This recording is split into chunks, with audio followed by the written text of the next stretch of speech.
Just get the legalities out of the way. You can read it if you want. So this is a part of the program where we get into the mystifying, maybe mysterious, maybe sometimes scary grain marketing. But seriously, grain marketing is kind of everything that we've talked about here tonight to start with. Involves everything from growing a crop to break-even analysis to selling and delivering that final product. Some of the most important factors that you should be aware of, and probably are, I hope, are basis in the futures markets. So to start with, I think everybody needs to be aware of this equation.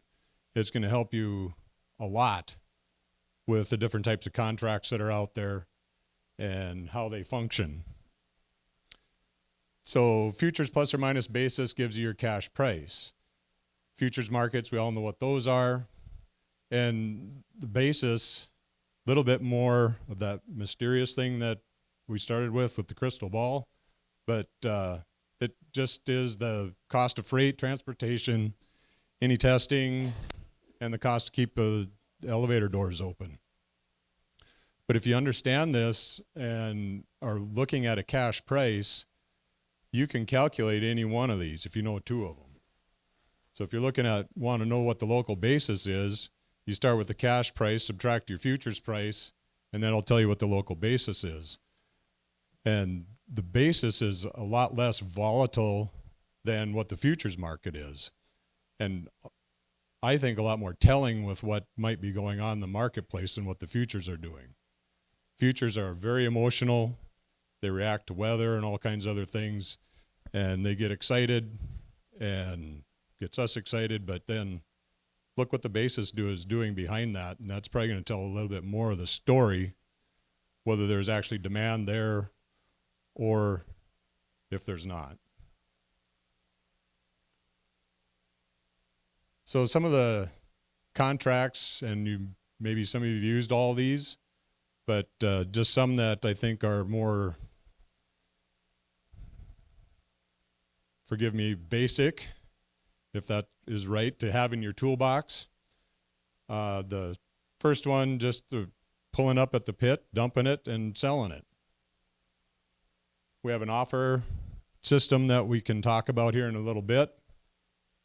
Forward contract where you would call in and establish a contract for delivery at a point in time. Maybe you call in, deliver for February or for now or somewhere out in the new crop.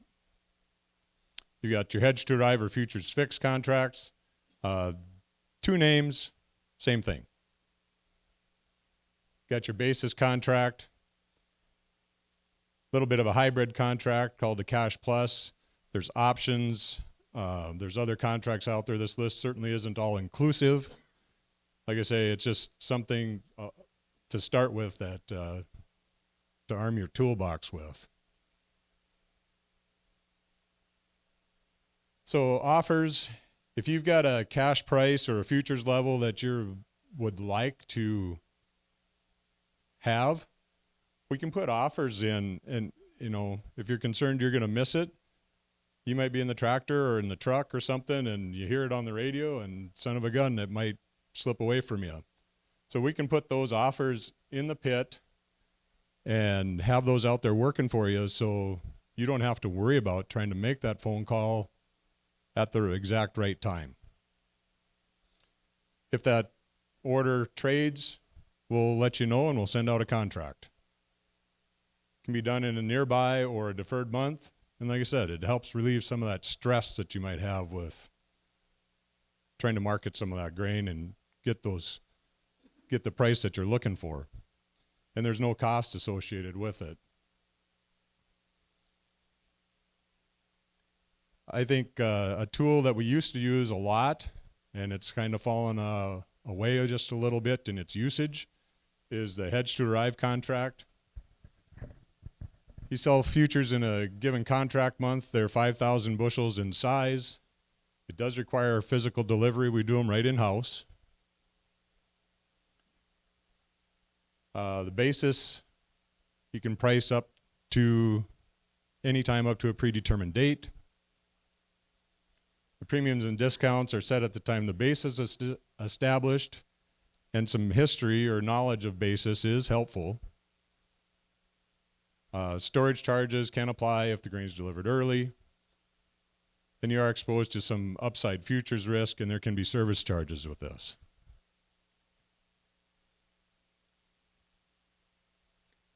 Basis contract. Again, you can sell in any given delivery month, as long as we have a cash price out there for that delivery month.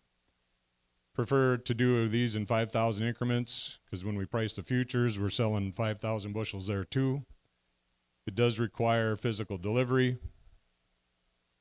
and your futures can be priced any time up to a predetermined date, and you are exposed to some downside futures risk.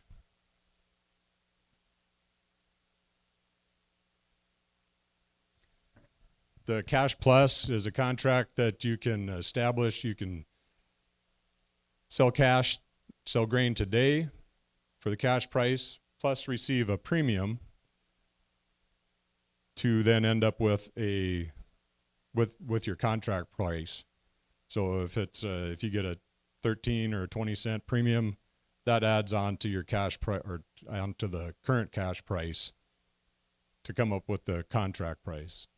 But the premium is tied to a firm offer for a like quantity of bushels at a target price on a specific date. Firm offer becomes a futures or a futures fixed contract if the market settles at or above the offer level on that expiration date. The basis still would need to be priced if that offer executes.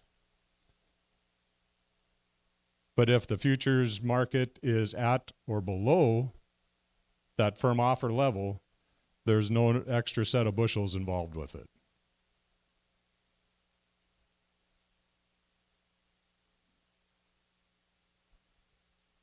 So, yeah, grain marketing is an emotional thing. I bet everybody's gone through this. You start out with optimism, market's going up, you hit euphoria, things are great, turns over, start to feel some anxiety, then some fear, fall all the way down to hopelessness, depression, starts to turn around, there's some hope again. Then some relief, and now you're back to optimism.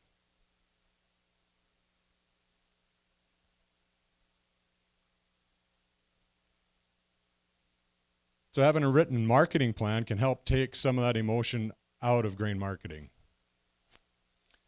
And these things can be as simple or as complex as you want them to be. But they should include a price target. So you need to know your cost of production so you can make a good informed decision on what that price target should be. There should be time targets involved in it. So if it doesn't hit your price target, you know you've got cash flow needs at some point in time. Still need to execute something to get those bills paid. Choose the tool that we just talked about. Choose something there to make that sale. Monitor the markets. Modify or update when needed.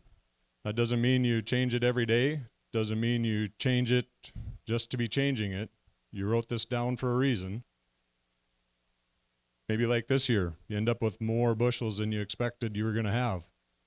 Might need to take a look at that marketing plan and make some changes. But with this, you got to be willing to pull the trigger to make it work. You got to be accountable to the plan that you put in place. And having a written plan is good because it's a visual that you can always go back to and try and keep yourself on track.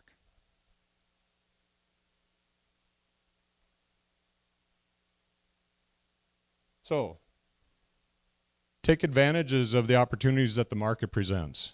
They may not be today, but if you're watching, there may be opportunities to sell new crop wheat or corn out in the future. Just got to be able to identify those, manage the risk through the written marketing plan and these tools. and protect your bottom line. Ask questions. I'm assuming that's why y'all are here tonight, is to learn something, asking questions later, and acquire that decision-making information. Some sources listed. You know, there's a lot of good sources out there from the people we have in this room at our elevators. Any periodicals that may have gone the wayside, but and taken the place of this last one, web sources, but make sure they're reliable and reputable. Involve your spouse. A lot of times the spouse is paying the bills and knows when those cash flow needs are.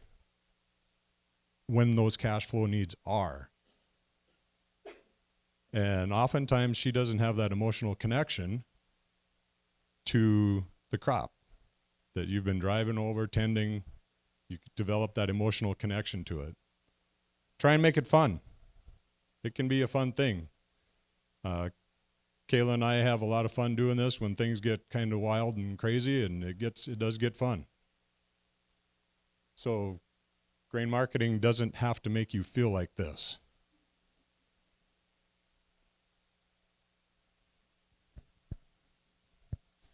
And I guess that's what I've got for now.